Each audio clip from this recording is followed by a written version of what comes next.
My road to dental hygiene began as an assistant. For me personally, everything that I learned, I really owe that all to my background as an assistant. If you do, as an assistant, decide to become or take that road to dental hygiene, never be too good to take the garbage out.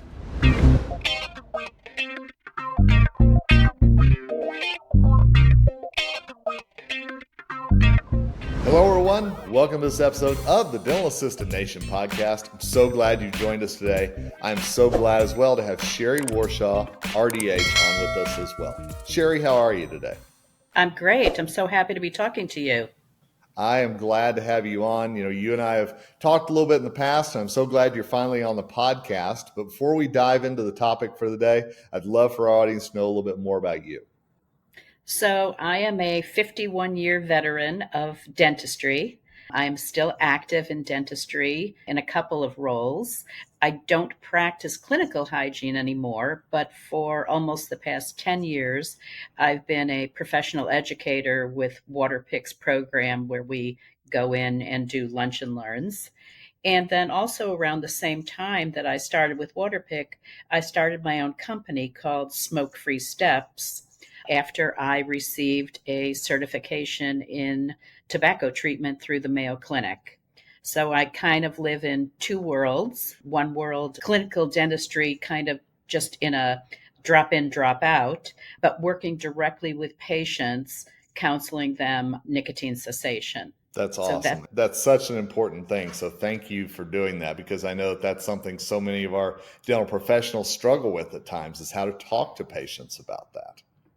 And I've reached out to many, many offices. I will say I get a little more referrals from wellness companies and actually medical offices. I've not found the secret sauce to get into the dental offices to provide that service. I wish I knew what that secret sauce was, but I won't give up. Well, and thank you for doing that, because seriously, I know that is so important. And that's something, we should talk about at another time. I don't want to tease our audience. That would be a really good thing for us to talk about.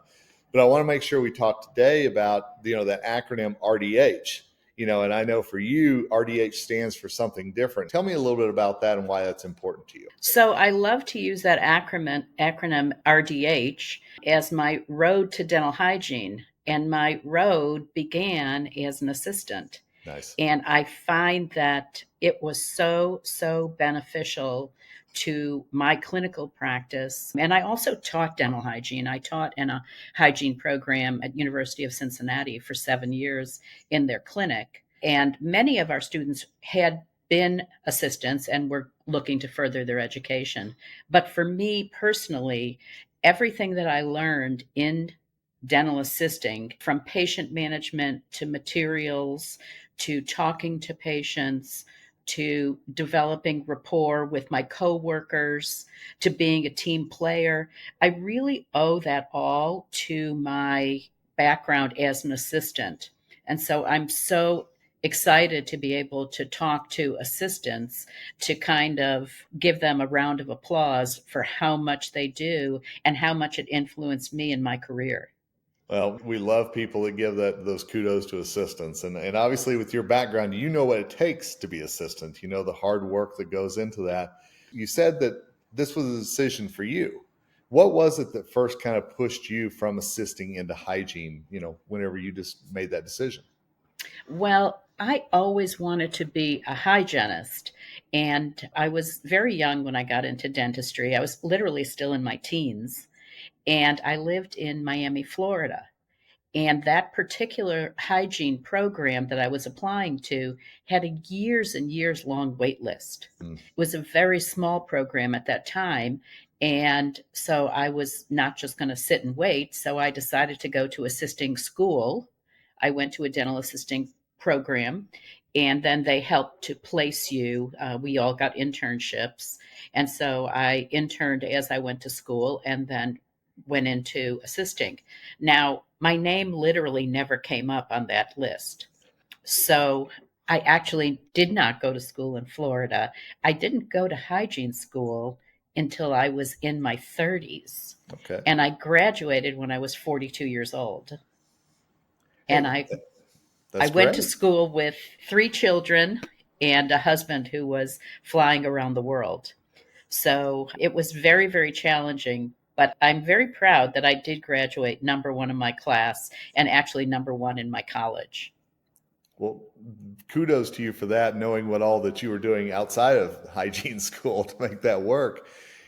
What was it about fulfilling that goal that was such a big impact for you? Because I know so many assistants out there do have a goal of eventually going into hygiene or another part of the practice. But what was it for you that kept driving you to finally accomplish that goal? You're actually going to laugh at my answer. Okay. It's those letters again, Oh, that yep. RDH. Yep. I really wanted that. It was a goal. I got interested in dentistry because I had horrible dental experiences as a child in ortho and extractions and third molar extractions. I had a lot of very strange dental experiences, Okay. but it made me very curious about the profession. And so I was actually going to be a speech and language therapist. But lo and behold, my parents decided to move to Florida and run out of my college fund.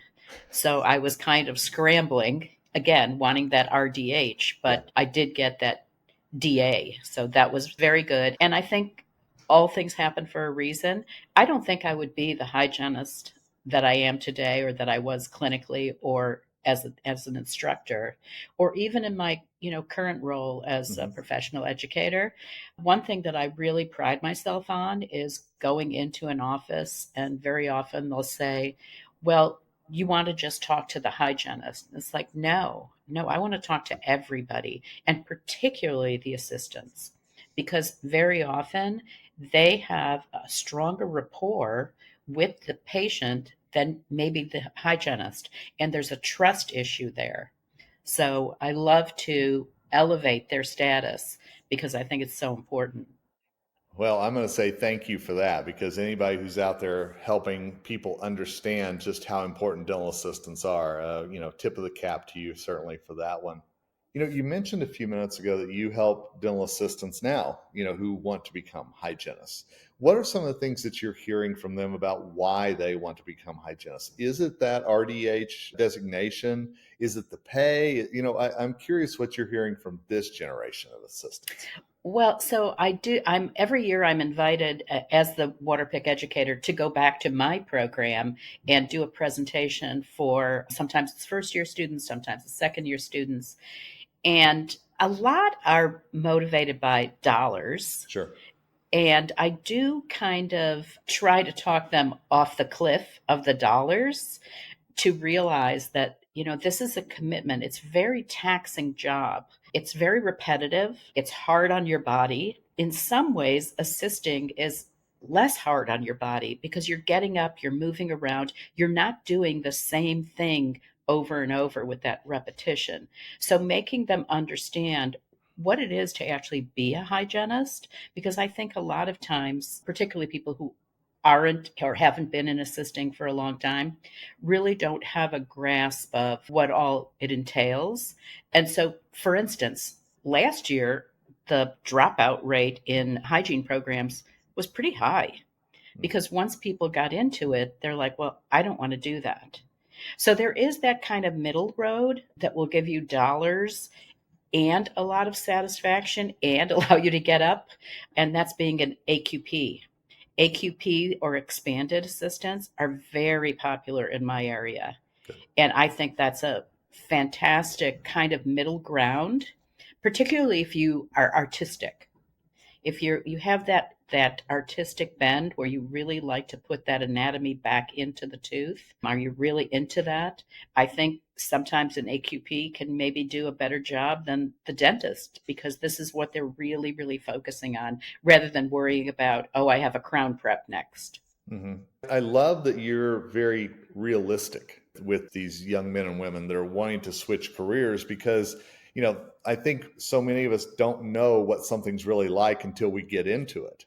So I think that's really fascinating that you're telling me that there are people who are like, oh, wait, this really isn't for me. And then maybe they go a different direction. Absolutely, absolutely. And there's so much time involved with these. The other thing about these programs is, many of the programs are 2-year programs. If you think in terms of, well, Hygiene just celebrated its 100th anniversary, okay? Think about what they needed to know 100 years ago and think about you need to know today. Mm-hmm. And so these programs have not expanded in terms of the time frame in order to gain all that knowledge. So if you come in as an assistant, you really have a leg up because there's no way in 2 years that you can know as much as what needs to be known. And I always used to tell my students, when you leave here, you have about the equivalent of 2 weeks in an office. Even though you've been studying for 2 years, when you add up how many patients have you done, how much time have you spent in clinic, you're about 2 weeks in. And that really would kind of jar them. But the assistants who had become hygienists were like, yeah, you have no idea. And sometimes it's a shock once they go into an office. So, what's your best piece of advice for an assistant who may be listening to this that has those dreams of that RDH and maybe going into the hygiene field? So, my best advice would be definitely really shadow somebody, really see what it's about. Sometimes money isn't everything. Now, I loved what I did clinically. I worked 15 years in perio, and I had no interest in working in general dentistry. I came from general dentistry, but then I had also worked in a perio office as an assistant and a plaque control therapist, and that's for another day. But I think that if you are interested in, let's say, general dentistry, really find a hygienist who will mentor you and maybe someone not in your office. Because again, you kind of get tunnel vision when you just see what you know. Go outside of your office, contact a hygienist, maybe go into a couple of different practices, a pedo office, a perio office, a general office, and get the real kind of overview of what is hygiene about. Because there's a lot of nuance to it that sometimes you don't know until you get into it. So, final question for you. Is that something you tell your doctor that you're going to do and that you want to do? Or do you do that? I mean, I'm Absolutely. curious. Okay. Absolutely. Okay. Absolutely. Now, again, anybody worth their salt is going to really encourage you to be the best self that you want to be the best you. Now, there could be someone who's selfish enough to not want to give up that great assistant. I can tell you where I'm at. If you're a great assistant, you can probably make the same amount of money as a hygienist because there is such a shortage of dental personnel. During COVID, so many people left the profession and did not come back. And I think I don't go into an office as an educator where they ask me, do you know of somebody? Do you know of a front desk person? Do you know of an assistant? Definitely, do you know of any hygienists? Because there's such a backlog for profis. Well, you read my mind because that was one thing I was going to say is I know, assistants are in such great demand that it's kind of changed where maybe they don't feel like they have to push to another profession in order to get what they want and what they're really craving from assisting, which, if there's a bright side to this hiring shortage, it may be that. Absolutely. Absolutely. I mean, I think that finally, it took over 100 years to figure out that, you know what, hygienists are great. And I love being a hygienist and I'm proud of what I accomplished. But I think, a lot of what I did as an assistant, I really, really was of value to the patients and to the offices that I worked in.